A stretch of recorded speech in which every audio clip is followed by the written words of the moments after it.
Assalamualaikum warahmatullahi wabarakatuh. Sahabat beriman, pada kesempatan kali ini kita akan membahas sekilas tentang kelebihan-kelebihan yang diberikan Allah kepada hamba-hambanya. 1. Kelebihan yang diberikan kepada Nabi dan Rasul dinamakan mukjizat, seperti Nabi Isa menghidupkan orang mati. 2. Kelebihan yang diberikan kepada seorang hamba yang soleh dinamakan karamah. 3. Kelebihan yang diberikan kepada si maksiat, pemuja iblis, dinamakan dengan sihir. Ya, sahabat beriman, sering kita mendengar cerita tentang karamah-karamah para ulama terdahulu, bahkan ulama-ulama pada masa kini. Di antaranya adalah seorang ulama sepuh yang masih hidup sampai sekarang ini, yang tinggal di Provinsi Aceh, yakni Abu Tumin Blang Blahde.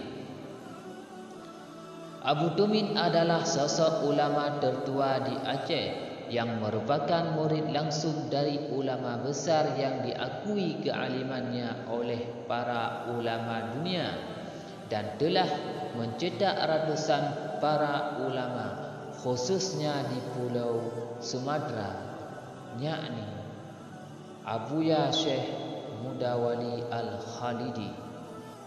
Sering sekali kita mendengar karamah Abu Tumin, khususnya masyarakat Aceh.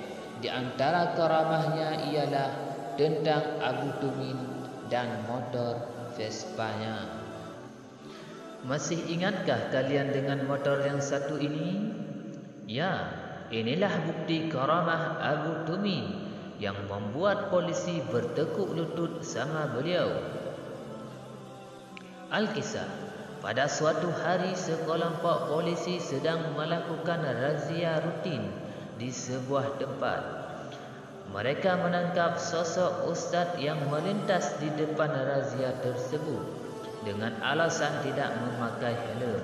Ustaz tersebut ditangkap dan motornya diambil. Dengan tidak banyak bicara, ustaz tersebut menyerahkan keretanya kepada polisi. Selang 30 menit, razia pun selesai dan semua motor yang ditangkap dimasukkan ke dalam truk.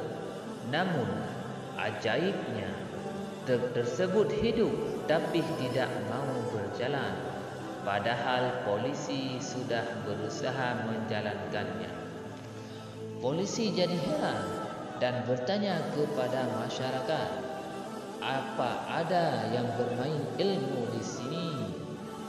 Lalu seorang masyarakat menjawab, tahukah kalian Pak Polisi, motor siapa yang kalian tangkap ini? Tidak, jawab polisi. Memang kereta siapa ini? Tanya balik polisi.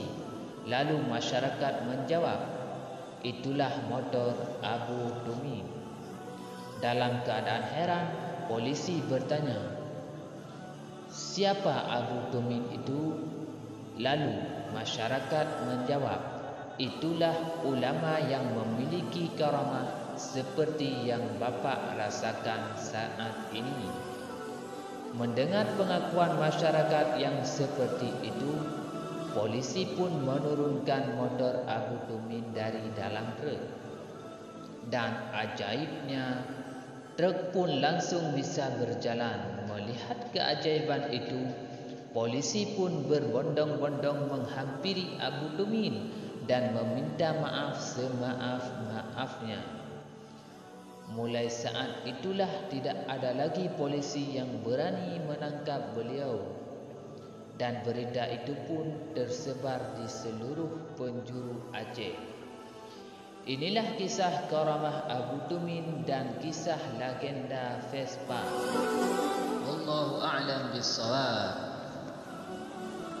Jangan lupa ikuti terus channel kami biar tidak ketinggalan informasi menarik lainnya. Wassalamualaikum warahmatullahi wabarakatuh.